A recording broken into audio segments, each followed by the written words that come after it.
Welcome to Dharma Punk Seattle. Today the topic is, we've been going through the 10 parami, and rather than doing one, I'm going to bring in two. The next two being loving kindness and resolve or strong determination. I chose to put these ones together. I did a loving kindness talk not that horribly long ago. And resolve in particular, when it comes to the parami and Buddhism, it acts as as an underline or an exclamation point to all of the other parami. So I might as well just attach it to something rather than going on for 60 minutes about, not 60 minutes, 30 minutes about what it means to have resolve in our practice. And so with resolve, I think it can be really important in loving kindness to see how in each of the parami they begin to bleed into one another, right? Because with loving kindness, the earlier ones, such as ethics or generosity, it can be a little bit difficult to uncover the beautiful qualities of it if we're not using kindness as the vessel for those. If kindness isn't for me a part of this practice, there is no practice. One of the things that happened to me early on in my meditation practice, I started meditating because I wanted to feel good. I wanted to meditate because it felt nice. And eventually that wore off. Similar to my relationship with drugs, the drugs were really good and then it got real. And meditation for me was no different. It was really nice and then it got real, and I wish I could go back. I wished that I could unsee some of the things that I was beginning to unsee, because with mindfulness what happens is it's like bringing out a lantern to all of this decay and skeletons and grossness that was my life and my mind and my body. And without the emphasis on kindness, my reaction, and early on, especially my reaction to a lot of that, seeing for the first time is, ugh, ugh. And so being able to have that reminder that kindness is a very important and necessary part of this practice. So that way when we do, because that's the thing too, we don't become mindful once and all is illuminated, right? We bring out the mindfulness, the lantern, and it shows us a part of the room. But as we keep traveling, we see more and more and more and more and more, and there's so much ugliness in this world and within ourselves that we've taken on. And so imbuing that light with love and kindness, so that way we don't get pulled into the Four Noble Truths, right? Because we could look at our pain, our past pains that have been covered up, and or the pain of the world, and just slip into that normal reaction pattern of, I hate this. I fucking hate this. Or I just want to eat a giant pizza because I can't handle this. That's what I do sometimes.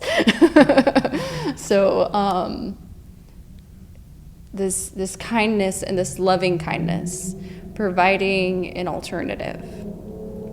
and taking that extra of resolve on top of it, because it's easy for me to be selective about when I want to love. And with all of the part of me, it's easy for me to be selective of when I want to engage with ethics, or when I want to engage with patience. And so this resolve, this strong determination is adding this underline, this exclamation point to all of the other part of me, and loving kindness especially. So that way we say, no matter what, I'm going to choose love. And even when I suck at it, I'm going to double back and choose love. And, I think it can be a really interesting question, and that'll be my discussion question for today is, do you even want that? I think that we think, and at least in my own practice, it's an interesting thing to contemplate, is I think that I want to be this all-loving being and entity, to see everybody is interconnected and me not different from anybody else, and that because I feel like I deserve love, that others deserve love. But do I act like that? Do I actually want that? So just something for the reflection today. And so if you're on Zoom or YouTube, you can meditate on this, or journal, or go take a snack break. We'll be back in about 8 minutes.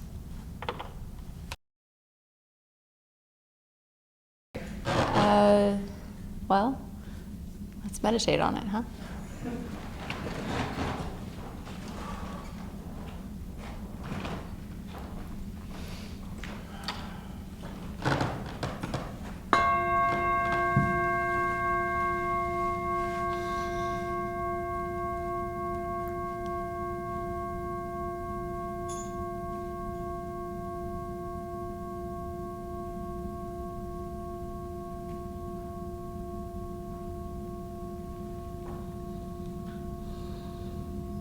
Finding a comfortable way to sit.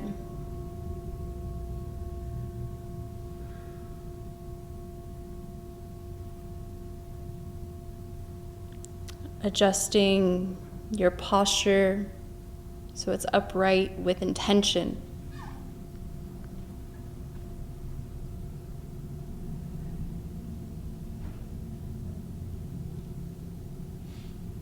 The iliac spine being an energizer,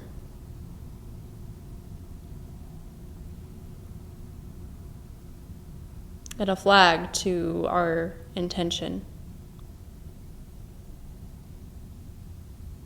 To be mindful,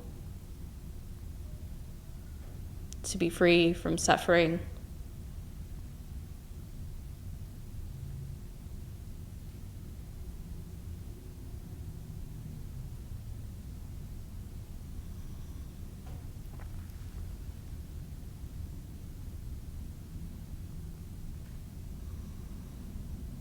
Finding your breath.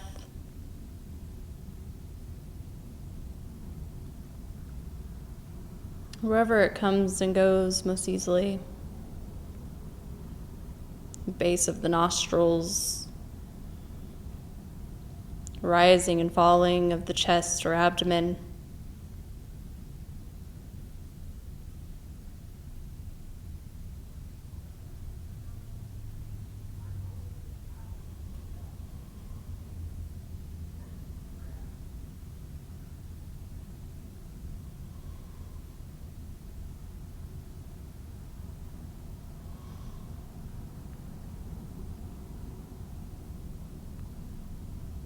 For now, letting go of all the busyness of this day, this week, this year.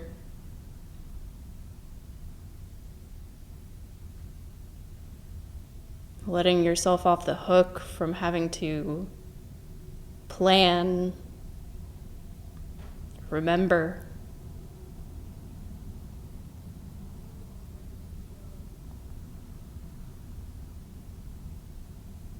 To just be here with the breath.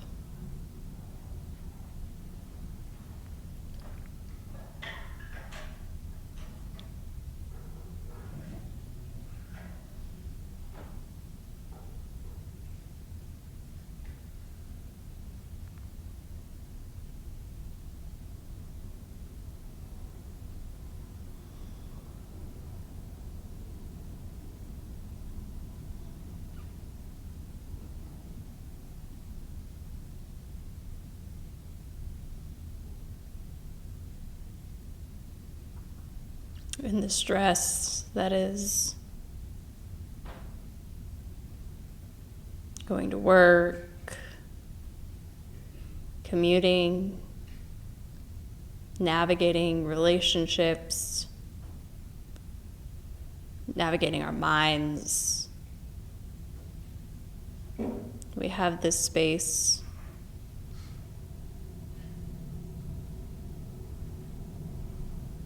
of being able to just be with the breath,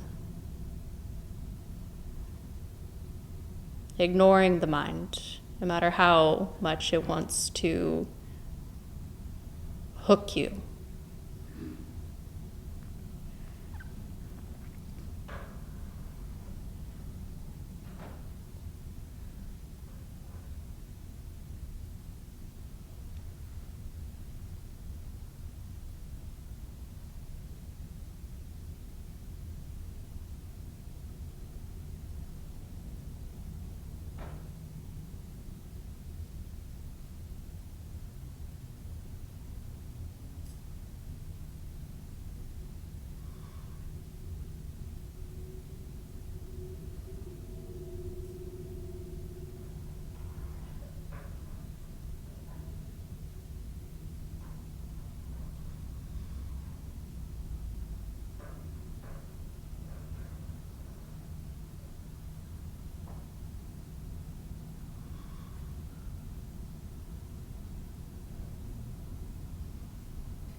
Beginning with a body scan, starting with the head, the brain,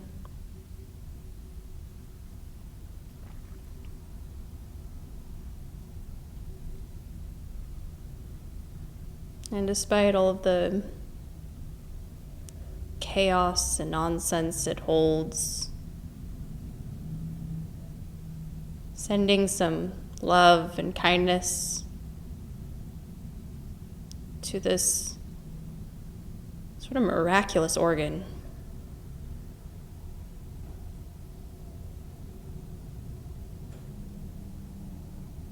That is responsible for so much.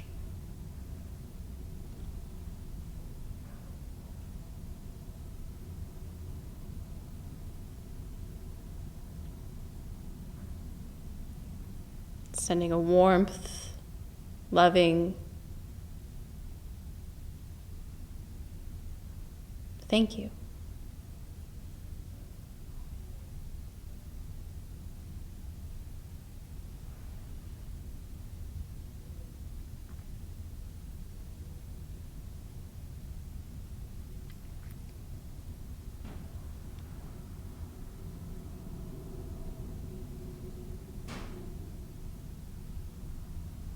Moving into some of the other sense doors on the head, eyes, ears, nose, mouth.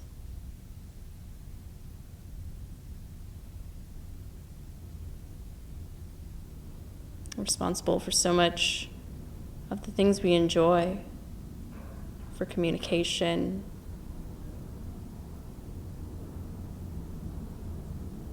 being seen.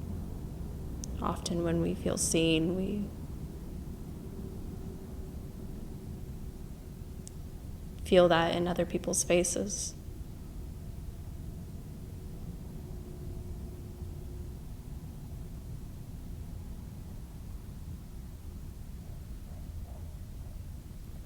Thank you.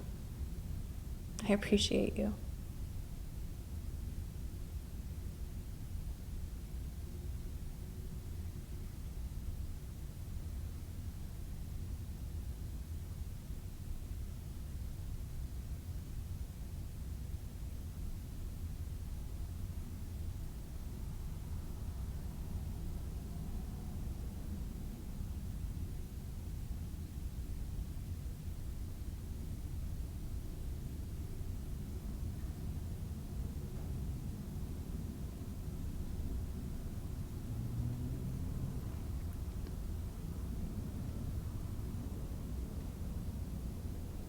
Continuing down into the throat, our voice,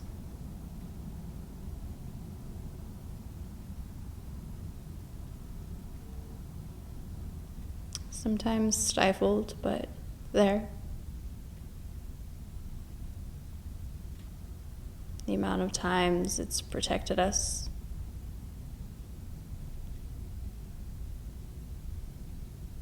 Thank you.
Moving down through the arms, to the hands and fingers.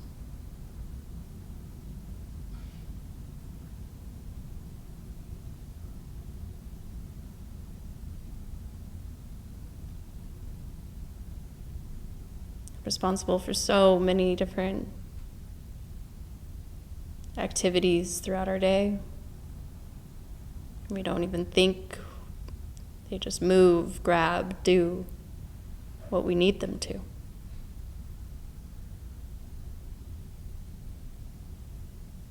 Even if there's pain, chronic pain in these areas of the body, or some difference in ability.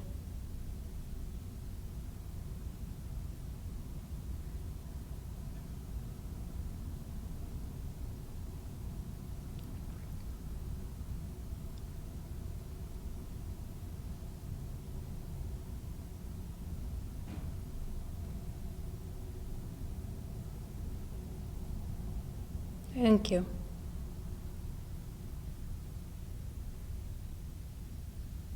Can you even count how many times you used your hands today?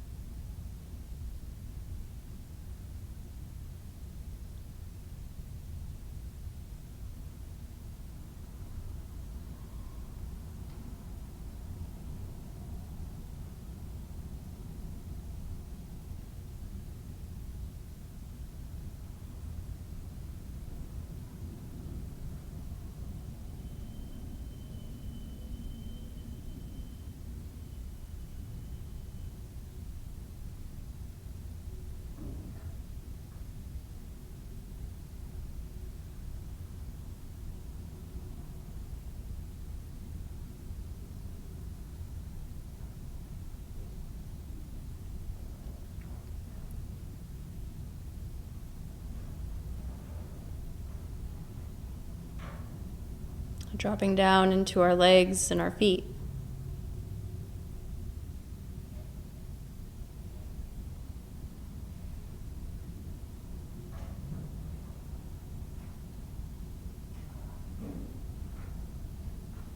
Carrying us around.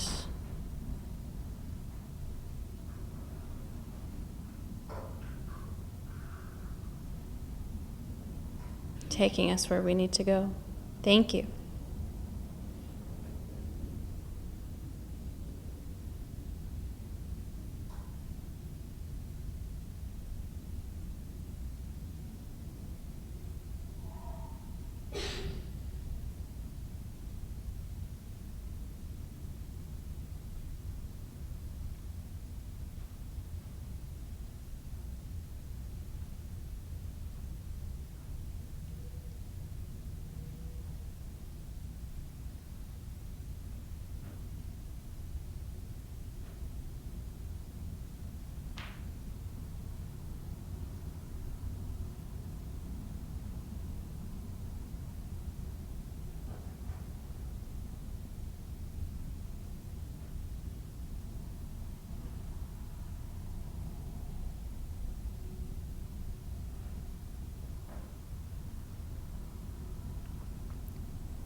Rising up,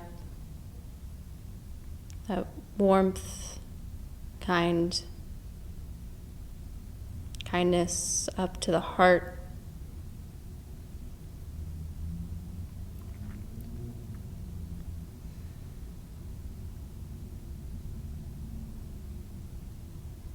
That has loved and suffered so greatly.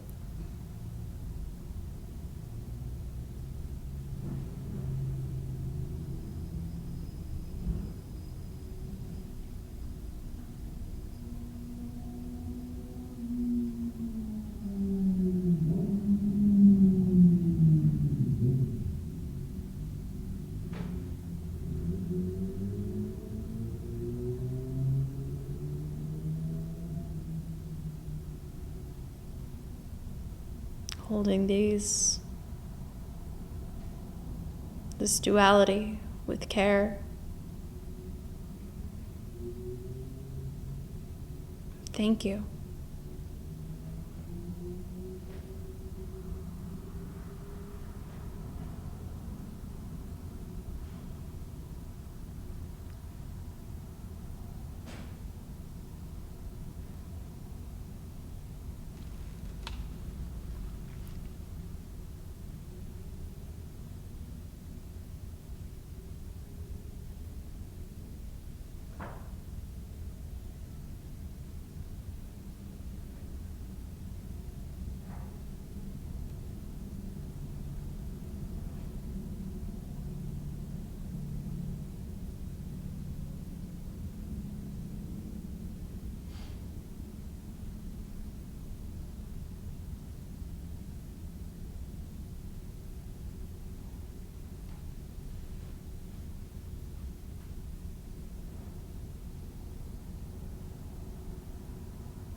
Buddha said,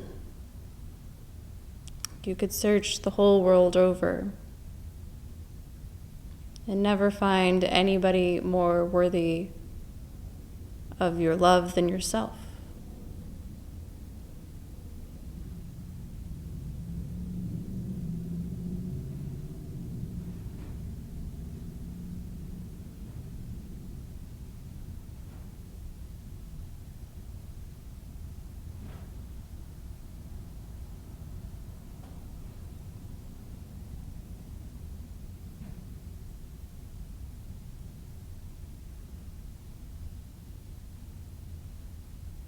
And it doesn't matter how worthy we believe we are, that can still be true.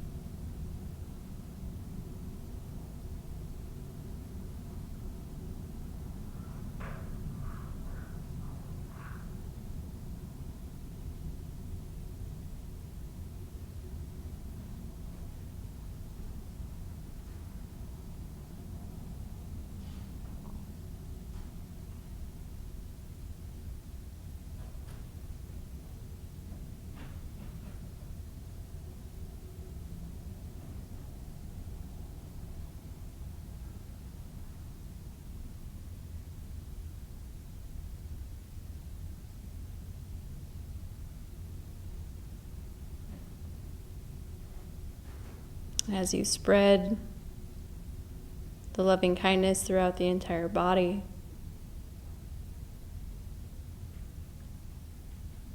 like a drop of ink in water.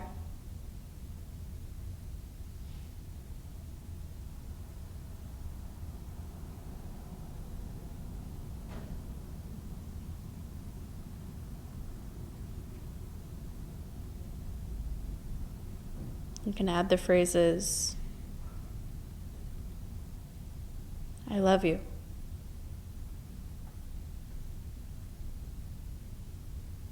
I have always loved you.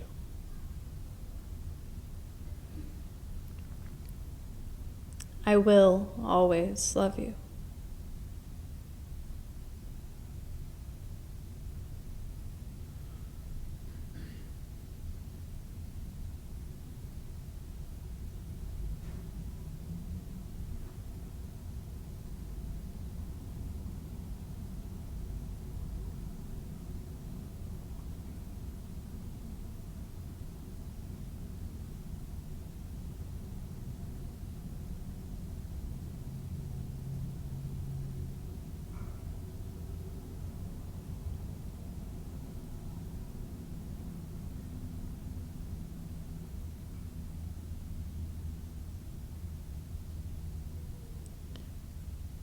If those phrases feel like they're creating too much tension in the mind and the body, maybe rework the phrases in a way that makes it feel more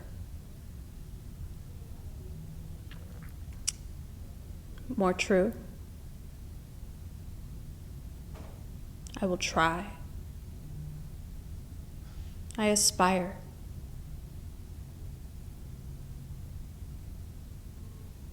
I aspire to love you.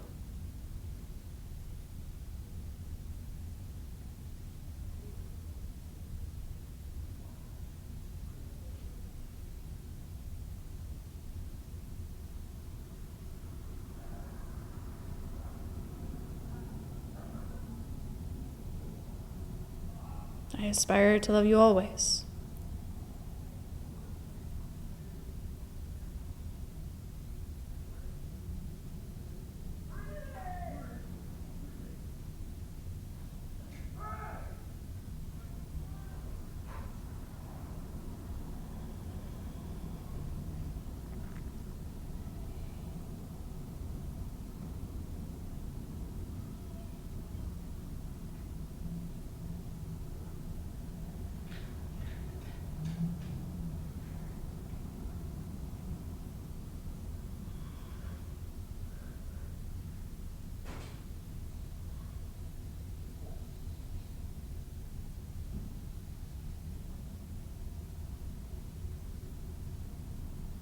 If the adult version of yourself feels also too inaccessible, you can try imagining yourself as a young child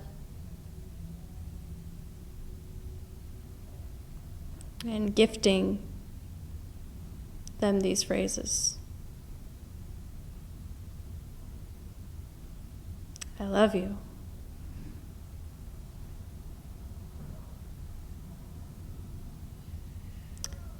I have always loved you.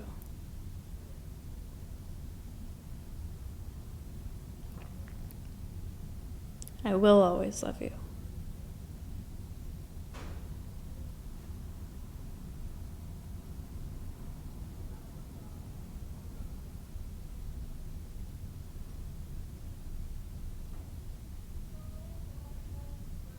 As if maybe it was taken and you've been holding it all this time, waiting to give it back.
Taking this love that we've generated on the inside, recognizing that this practice is often starts inward and spreads outward.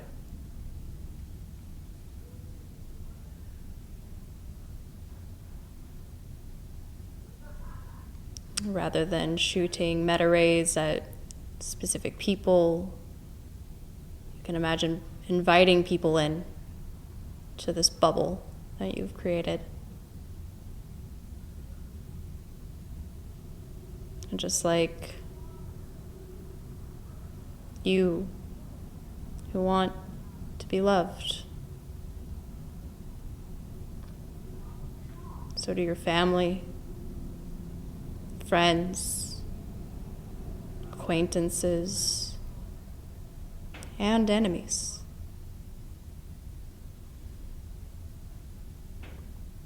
And experiment inviting different people in, knowing that you are safe.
as we end this meditation, saying goodbye to all of the people that we've been inviting, maintaining this field of kind, loving awareness.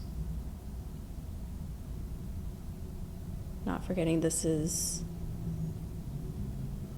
not to be rarefied, that this is something that is accessible at any time, should we remember.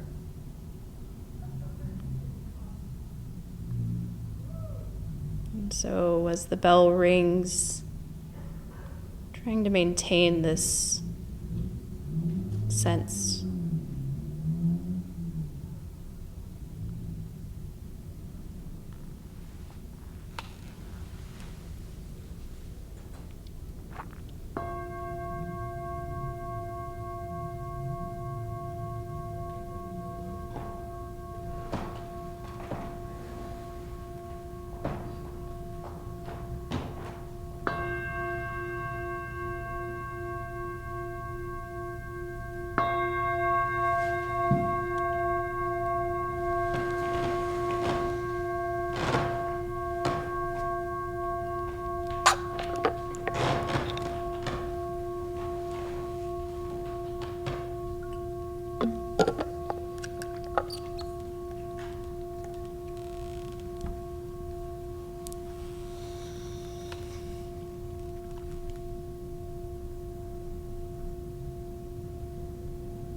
One of the things I was going to bring tonight to share, because it was sort of serendipitous that in this talk about loving kindness and resolve, I was suggested by a friend that I reread this book, Man's Search for Meaning.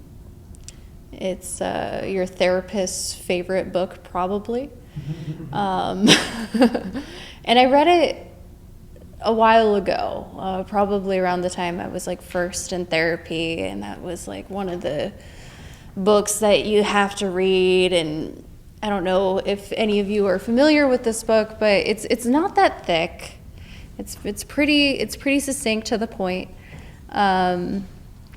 And it's split into two parts. One, the second half is the therapeutic part, this therapeutic model, logotherapy.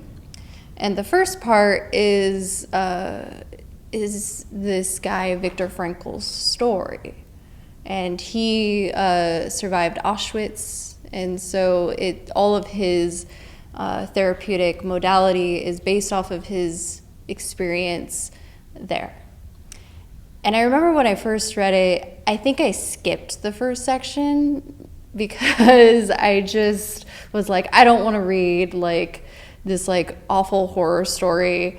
I just want to like be able to check off the list that like I read the thing and I'll get the gist of it. And so now rereading it, I'm rereading the first half and I'm just like, why the fuck did I skip this very important and necessary half?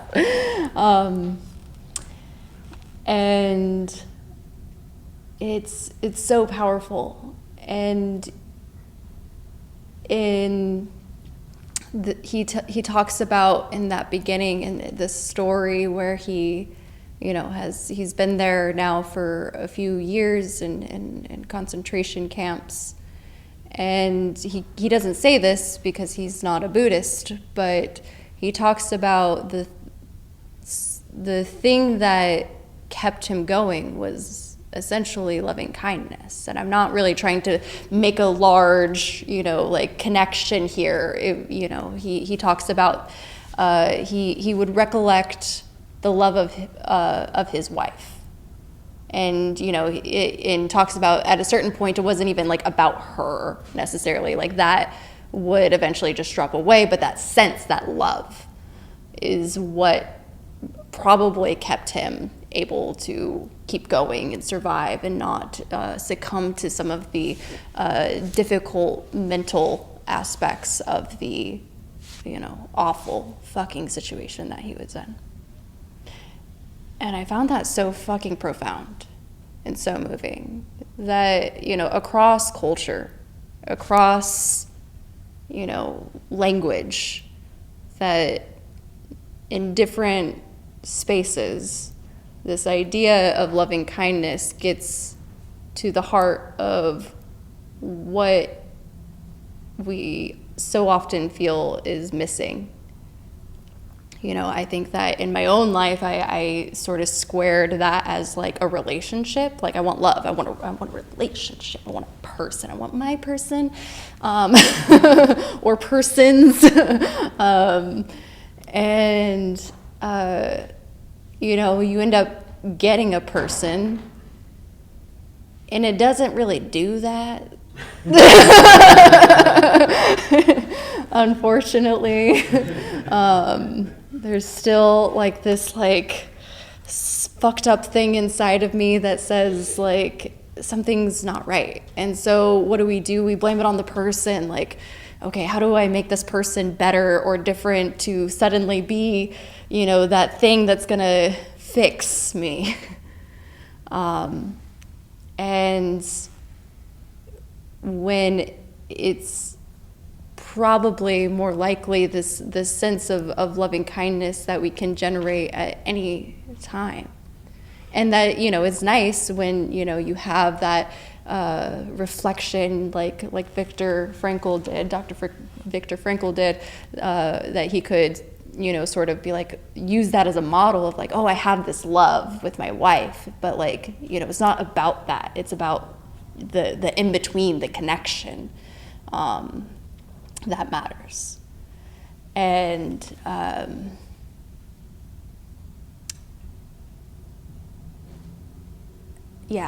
I find it feels so, when I initially heard Buddhism talk about loving kindness, it felt so weak. I think for me, as a recovering codependent and people pleaser, I felt my problem wasn't necessarily that I needed more love. I'm like, fuck, I've got it. I've got plenty. And the problem is everybody else. They're like, putting fucking straws in my neck and sucking me dry.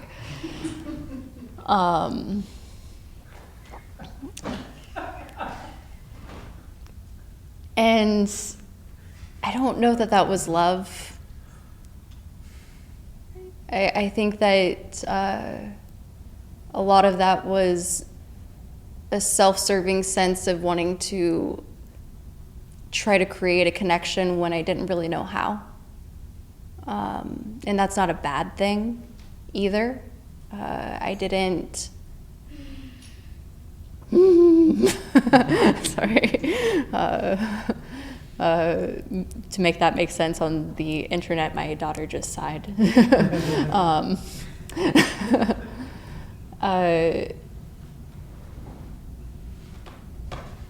It was a way to create connection when I didn't know how. I just was, if anybody's read, what is it? It's All About Love? It's All About Love? Is it all about love? It's by Bell Hooks. Yes. Something that I was just sort of rebrushing up on or came across my social media feed was that the issue with the way that we love isn't necessarily because, Bell Hooks talks about that it's because we come from loveless spaces, that we grew up without love. And that's not necessarily because our parents didn't care, didn't want us to not have love. They weren't like, no, you can't have any. They just didn't know how either. They weren't taught that. We don't live in a culture that teaches love. We teach who's the enemy, how to protect yourself.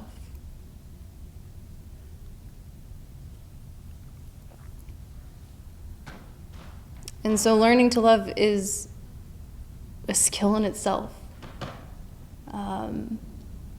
I think that my early models were, like I was talking about earlier, codependency, accepting abuse and different awful behaviors because that's what you do for people you love.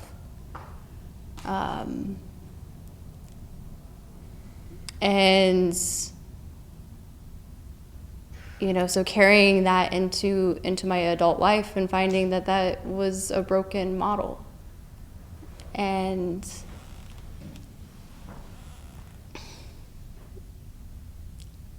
I was talking to someone yesterday about how, she felt like she has all of this love that she, can just pour on to others, but doesn't know how to pour it onto herself. And that she doesn't know how. She doesn't know how to love. And I was like, I think you do. We just don't have like it's like you have all of the ingredients to a cake, you just don't have like the right recipe. Like maybe we have a lot of the components, a lot of the ingredients to make it, but the recipes that we've been taught from our upbringing are making failed cakes.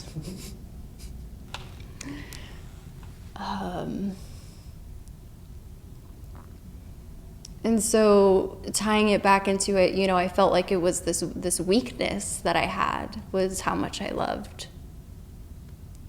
That like people took advantage of me. And that's because I gave it away so fucking freely. I just gave it to everybody because I wanted it so badly, and I hoped that like the more that I gave it, the more that I would receive. And not recognizing the way that there does have to be a strength in it, that it's not just, I think often in Buddhism there's this sense of like it has to be like really nice, really really nice, and that's foolish. That's absolutely foolish.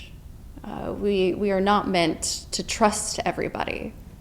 And I think that's what Buddhism wants us to do as well. This practice wants us to do as well, to recognize that there are foolish people in the world, to hang out with Sangha, to hang out with people who are wise, and to care about their opinions, but to love everybody still.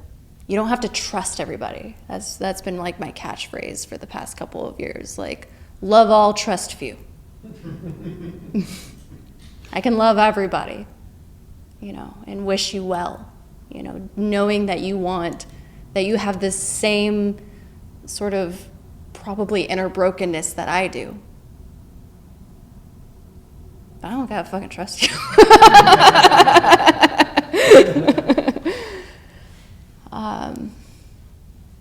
And so the name of this talk was, something, the sword of Metta, this determination. That was the other aspect that I'm going for. And this talk is this resolve, this determination. And I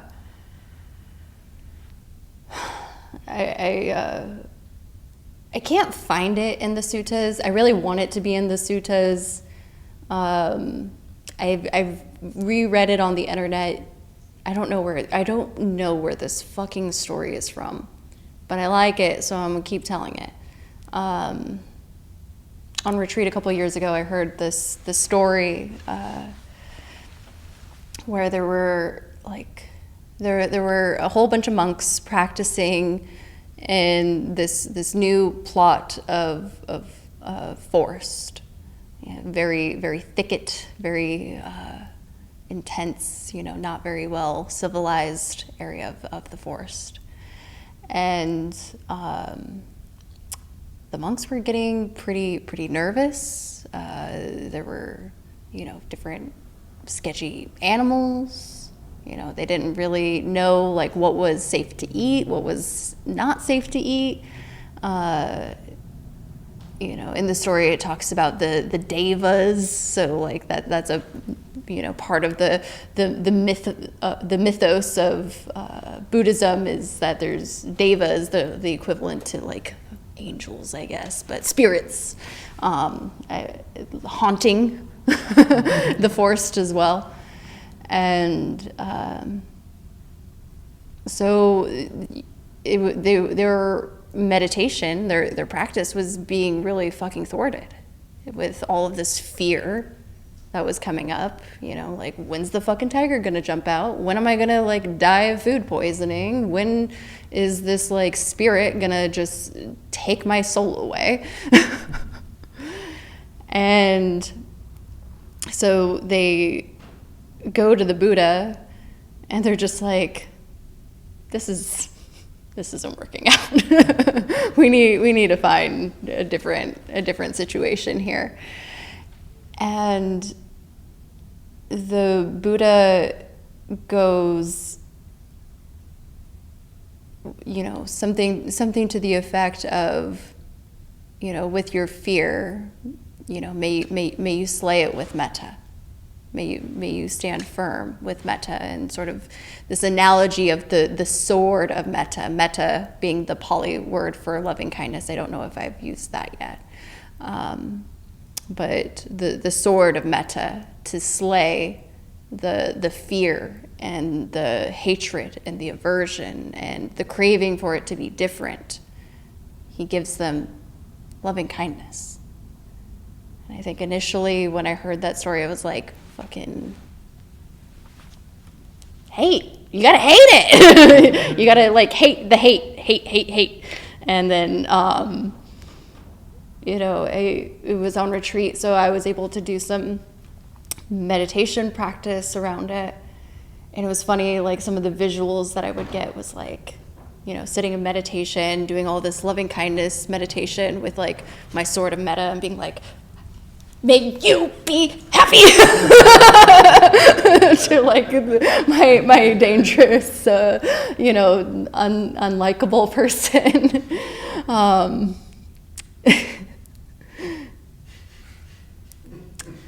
Not sure the intention was quite right there, but A for effort.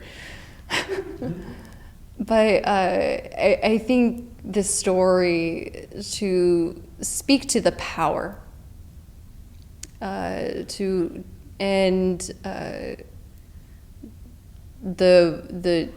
taking on that determination and that resolve to love. Because it's not fucking easy. Hating be easy. Super easy. I'm sure I had a hate or two today.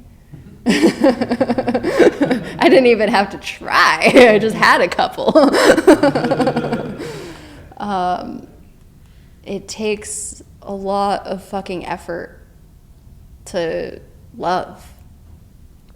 And so, taking on this determination to be fucking different than most of the people on this fucking planet that feel unsafe, dangerous, untrustworthy because of the hatred that they hold.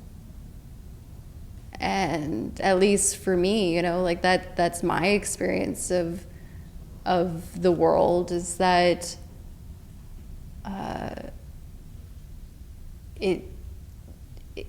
I don't know, I imagine a world where hatred didn't exist, and that would be pretty chill. And that's not ever gonna fucking happen. I know that. This is Earth, samsara. This is first noble truth. There is suffering. But I'd like to be on the other side of the line of that, if possible. Or at least fucking try. I don't know. I don't know if I'll ever be able to do it fully. But taking that resolve, that determination, and the Pali term for strong determination is aditana, which is just like a fun word in my mouth. I like it. Taking that aditana to try and love. Because, you know, I don't know that, I think in my own practice, I want there to be a person that will love me out of the loneliness, that will love me out of the pain or the suffering. And it's so bonkers that I've been in meditation so many times and I felt that swell of loving kindness, and I'm just like, fluke. Would be better by person. I'm like, I have access to this fucking thing, and I'm just like, take this shit for granted. All right. So, strong determination to not at least take it for granted at the very least. Discussion, questions, thoughts? As we're telling the story, them going to the Buddha and, you know, basically asking for help. It's just like, here's your loving kindness. The shitty little part of my brain was like, here's an AR-15, brother. And a lot of people who I know, a lot of my experience with guns, like I am a former gun owner, but like it's not that I got rid of them for any particular moral reason, but it was I don't ever see people feel safer. They walk, like people who are armed actively do not feel safer. They still walk around with fear, which is just as toxic for yourself and for your heart as anger. Mm-hmm. And it's like, you know, fear, hate, or whatever, it's not the same as the peace that comes with just kind of, I don't know, like I think that, you know, like looking at the being armed with loving kindness doesn't feel as actively solution oriented in the like immediate sense, but it is not about addressing those things, it's about addressing yourself. Mm-hmm. And like, yeah. Yeah. Yeah, it's, I mean, it can have, I feel like, a ripple effect.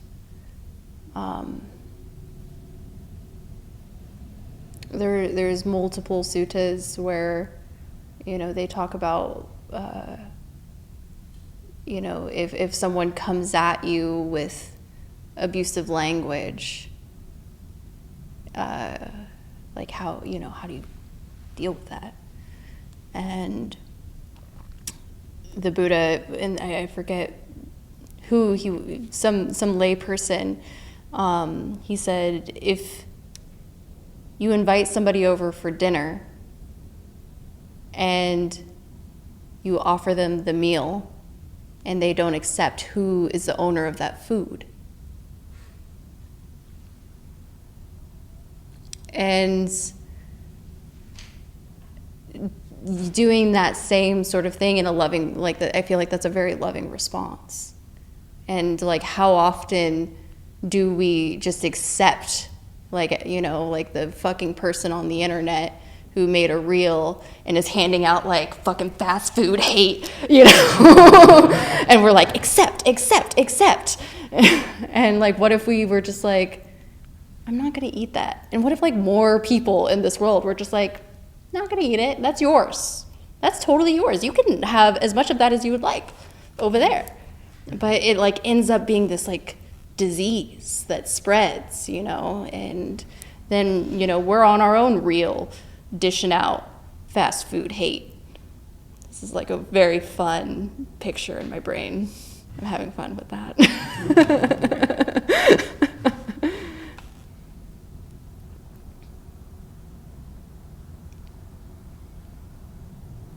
fast food hate.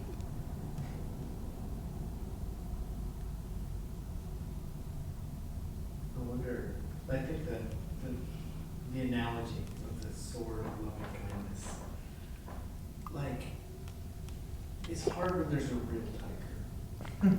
Yeah. Like, how does that deal with the real tiger? The real threats? That I think is where it gets pushed to the test. I mean, there's some level, I think, of two things. One being, I hesitate to say this, but maybe almost something energetically that happens when we soften. A monk here in Seattle got jumped downtown recently. And he said, he's been practicing for quite some time. And his reaction, rather than to fight, he just went limp. And he really didn't get roughed up very much at all. Like he said, it seemed as though his reaction surprised his attacker, and the guy just took off. So I think that there is something a little bit energetically, and I don't want to rely on that, because there's definitely going to be situations in the world where that is a thing. And, defend yourself, right? In those cases, right? Like if something is very severe, like being willing to defend ourselves in those situations, but also trusting our capacity to, okay, you punched me in the face? Really? Mm-hmm. Cool. I'm capable. You can hold it still. I got punched in the face once, and I didn't do anything, and it drove that person absolutely crazy. Way more than if I would Right. It drove them crazy for years. So I see your point. Mm-hmm. It didn't have the desired effect, which was you would fear them, and that you would fight them back, or it would be the hate cascade upward effect. Yeah.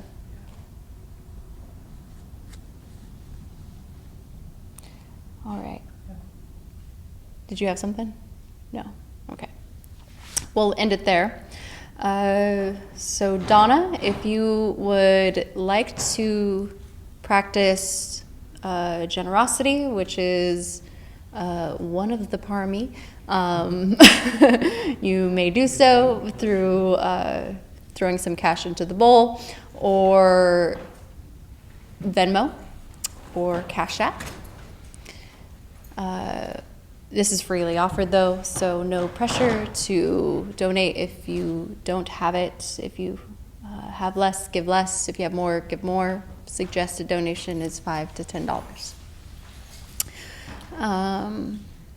With that, we will send the dedication of merit.